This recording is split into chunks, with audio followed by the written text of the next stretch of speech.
last year, one of my online clients came from local cricket into grade cricket or premier cricket, started in 5th grade, and then ended up in 2nd grade. And here's the exact step-by-step system that we followed.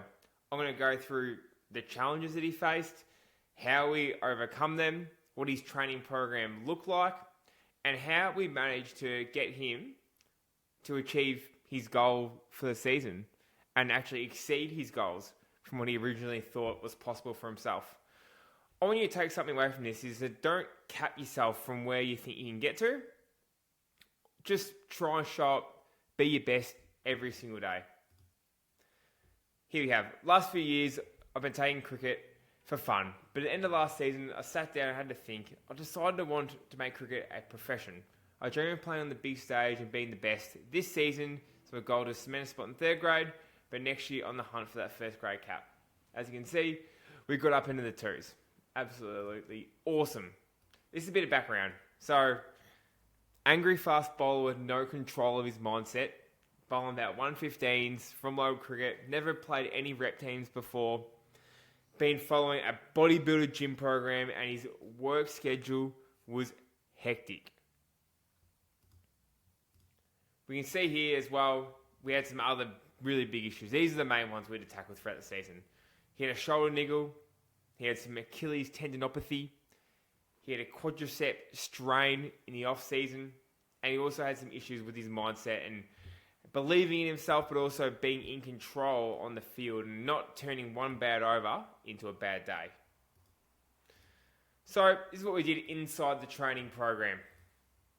Let's have a look at the gym sessions first. So coming from a bodybuilder split, being well trained in his early 20s, he had a good strength base. However, we needed to start training him more like an athlete, more like a fast bowler, and that included with some plyometrics at the start of our session. We're doing some jumps, we're doing some med ball throws, we're doing some running technique work in there at the start. You can see we're doing plyometrics in multiple planes. We're going left and right, some loaded jumps. Always have some sort of med ball thing in there. And then he's never really did any single leg strength work. He's always doing leg press, leg extension, those bodybuilder type exercises. So we did a lot of single leg stuff. Bulgarian split squats, step ups, and then of course other things as well through there as well. We also looked at developing his strength through the core, rotationally into the side, as he has had some things going on through there as well. He was really, really good at sending videos through of him doing his gym sessions here. So you can see on the right-hand side here, it's the video they sent to me for video feedback, which all my online clients can do. And if you are interested in signing up to my coaching, there is a link down below. Running-wise, he's in one of those ones who just really went on 5, 10K runs, decently aerobically, but never really done any sprint work before. So you can see on the left of screen here, a lot of sprint drills, and a lot of speed work. Trying to build some rhythm, trying to build his top end speed, which will just, the more you sprint, the more it translates to having a better run up, better flow, better rhythm, etc. So focus on a lot of sprint work, and we did do some conditioning, absolutely, but I think the speed work was the main thing that really elevated his game to that next level, I feel like. You can see here on the right-hand side, once again, he was sending me through videos, whether it's in his bowling run-up or doing normal runs all the time to make sure that we're following the right cues and we're doing the right things. For him, he was a really tense mover. As I mentioned, typically if you do a lot of bodybuilder type training, you are really, really tense and you can't get that nice rhythm and flow through your action and through your running.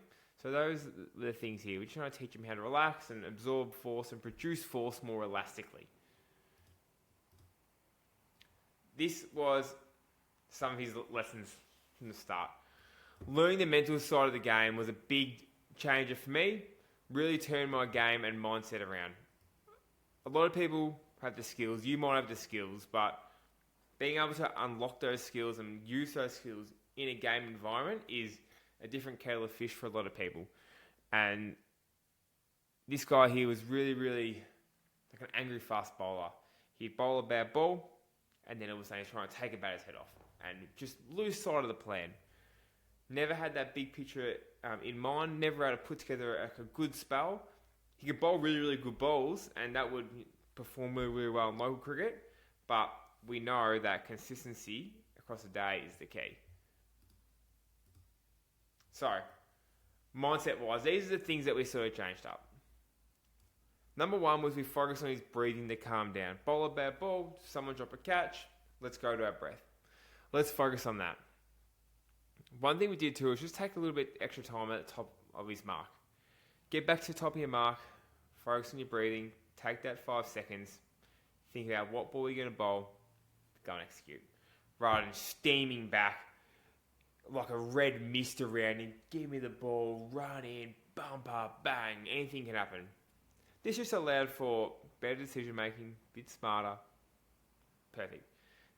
All a part of our pre-ball routine. If you develop a pre-ball routine, that gives you something to fall back to under pressure all the time. And then one thing that I educated him on a lot is to be able to take control of your thoughts. Take control of your conscious brain. Don't allow everything to take control. Don't believe every thought that comes in. If you get angry, it's very, very hard to go out and execute a plan. Take control. Focus on what you need to focus on next. Don't focus on the past too much. Nutrition-wise, come to me with a pretty bodybuilder style diet, gym bro sort of style diet. High protein, bit of carbs, like barely ate any veggies. Like it was crazy. I'm like, what is going on here? Game day nutrition-wise as well, didn't really nail it either.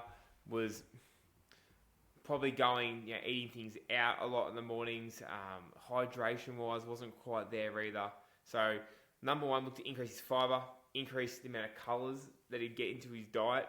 So important for those micronutrients and overall health. Increase his carbs on game day, and also a slight deficit as well into his diet to make sure that he just leaned out a little bit and just developed into that really lean, fast bowler look and got himself a little bit fitter too. One thing that as well was really important is his nutrition at work. So being really active at work, we had to make sure he was fueling at work so he still had energy at cricket training. There were times where he would be up at work at 4 a.m, right? And he would work all the way through till 4 p.m. and then go to cricket training. So his ability to be on top of his fueling throughout the day was so, so important, and to manage the energy throughout training sessions. On those weeks where he was really, really fatigued, we would definitely be reducing his gym sessions. So, like let's say there was some days and some weeks where he was slogging it out. What we'd do 2 sets here, 2 sets here, 2 sets here, 2 sets here, and then sometimes we might just do 1 set on these and cut these out, get in, get out of the gym. There were times where we also had to modify his gym program based around those injuries that he had. So if we roll back here, this Achilles injury tendinopathy he played with throughout the season. So we were managing this Achilles tendinopathy throughout the season, managing his workloads. This is where making sure his bowling wasn't too much at training, not too little, implementing isometrics into his gym work, as you're about to see on the following slide. Always some sort of isometric work in there, as you can see here on the bottom left of the screen. And then just making sure that we are like on top of everything, keeping his calves really, really strong, while I was working in conjunction with the physio back in his home state too, as we live in different states. It was really, really important that we kept on top of this stuff and we allowed him to rehab. As I mentioned, this shoulder injury as well was also throughout the season, so managing throwing loads, saying, hey, let's cap it at 15 throws today, etc. Same thing with bowling. Let's cap your bowling at 24 balls today, and we're topping up his fitness work on the bike and doing other things like that make sure he stay fit. Then it was like so awesome to see this message here. Picked in the twos this round, so stoked with that. Felt good training last night, bowling wheels. I think it's really important to understand, like, progress is never going to be linear. I went through before, he started local cricket, in his early 20s, in the light bulb moment, now, I want to give it a bit of a crack. So, goes to Premier Cricket, thinking he might start a little bit higher, starts in the fifth, mindset stuff comes into play there, and self-doubt and all those sorts of things. working his ass off in his actual proper job, being able to come to training off, 6 hours sleep, working really, really hard, long 12-hour days in the heat, outdoors, cooks you. And his ability to rock up and train and get stuff done, how diligent he was with keeping himself fit, going to the gym still, keeping his energy levels high, prioritising sleep and recovery on weekends when he could have gone out, things like that was a reason why he was able to go up pretty much 4 levels of cricket in 6 months or whatever it was. So all props to him. I just wanted to give you an insight on what it's like and what are the things that I can help you guys with, essentially, and what I help my clients with, and the problems that we can solve, and the strategies that we put in place to get you to where you want to get to.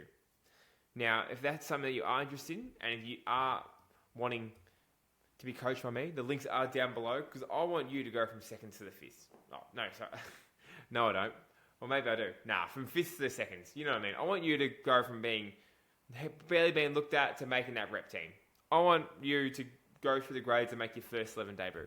Now, the journey's not done with this fast bowler. We've still got plenty of work to do, but this is just a really, really good thing to show. Like, you put the work in with a good plan, with good people around, you can overcome any challenge that you have and then go on to do great things. Hope you enjoyed this video, guys. I'll see you guys next week. And I'll definitely be showing you guys around some more cricketers that I've helped improve, just to see what it's like and what problems we can solve for cricketers just like you. If you haven't subscribed to the channel already, please do. But if not, I'll speak to you guys next week.